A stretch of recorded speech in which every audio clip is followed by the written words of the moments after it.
Hello friends, today we have picked up another important topic for our discussion, that is green revolution. Green revolution is basically an introduction of new techniques of agriculture. Earlier we used to uh, provide the traditional methods for agricultural practices.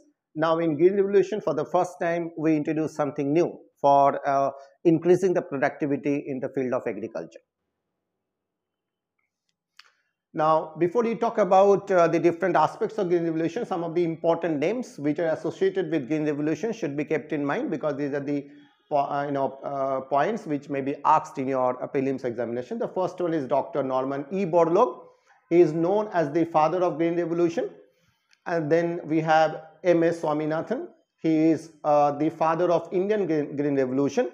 And another important name is William Gord, who for the first time introduced the term Green Revolution.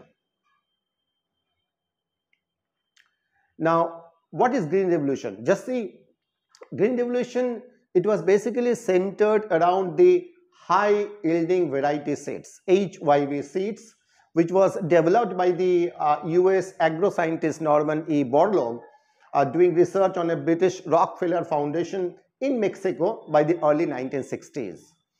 And the new wheat seeds which he developed claimed to have increased the productivity by more than 200%. And the features of Green Revolution, one by one. The first is in 1966 high yielding variety programs, HYVP, relating to HYV seeds, was introduced for 5 crops: wheat, rice, maize, jawar and bajra. These are the 5 crops for which the Green Revolution was catering to. And then the second important feature of Green Revolution is that the packaged inputs were provided to the farmers, including the HYV seeds, fertilizers and pesticides. So the complete package was being provided to the farmers for Green Revolution.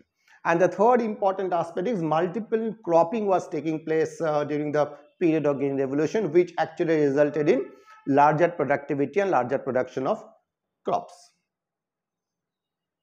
Now, these are the important components wherein the most of the aspects are revolving around.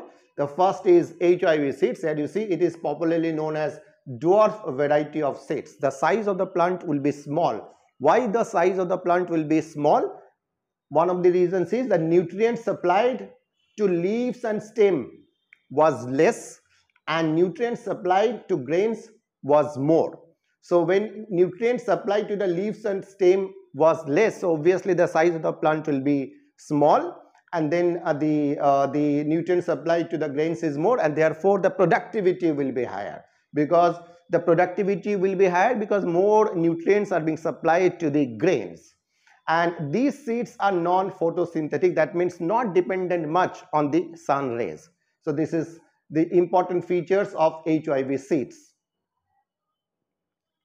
Next one is chemical fertilizers. You see, the seeds could increase the productivity provided they get sufficient levels of nutrition from the nutrients from the land. But these nutrients can be provided to the plant by the chemical fertilizers, because these required levels of nutrients could not be supplied with traditional manures, and therefore the high concentration fertilizer was required for providing the level of nutrients that these seeds required. Then another important component of Green Revolution is irrigation. For controlled growth of crops and for adequate dilution of the fertilizers, you need a controlled means of water supply. And this controlled means of water supply could be ensured when you have got a very good irrigation system put in place. Because area of crops should be free of flooding, there should not be excess water there, and artificial water supply should be developed so that required amount of water can be used for the purpose of irrigation. The next is chemical pesticides and germicides. You see, the new seeds which we had during the time of Green Revolution were not acclimatized with the existing germs and diseases. They were new, so they were not getting adjusted to tackle the existing germs and diseases. Therefore, we needed chemical pesticides and germicides so that can ensure the secured food crops that will be that will be helping us in tackling the existing germs and diseases, and thereby will be focusing on rising productivity and ensuring more and more yield. Next component is credit storage and marketing and distribution. You see, the farmers will be required to get more credit facilities. Only then they'll be able to purchase the packaged inputs, which was costly during those days for Green Revolution, and therefore important dimension of Green Revolution should always be is basically giving more and more credit facilities to the farmers. This is the first thing. And then when more food crops are produced because of Green Revolution, those food crops are to be stored and then they are to be supplied or distributed, and for that we need a very good transport facilities and storage facilities. So all these facilities should be there. Only then we can have a Green Revolution.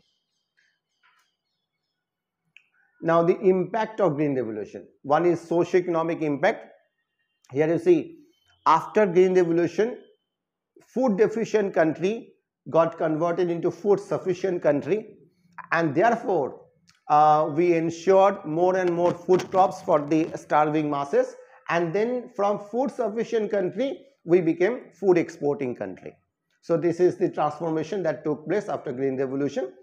And another socio-economic aspect is that it changed the cropping pattern in favor of wheat and rice, because more and more benefits, more and more earning was there for producing wheat and rice. Therefore, the farmers started following a particular cropping pattern. This is another dimension. And the third one is that increase the level of income of the farmers. And that's why Punjab, Haryana and this western UP, where the first Green Revolution took place, the farmers over there, they got more and more income because of Green Revolution.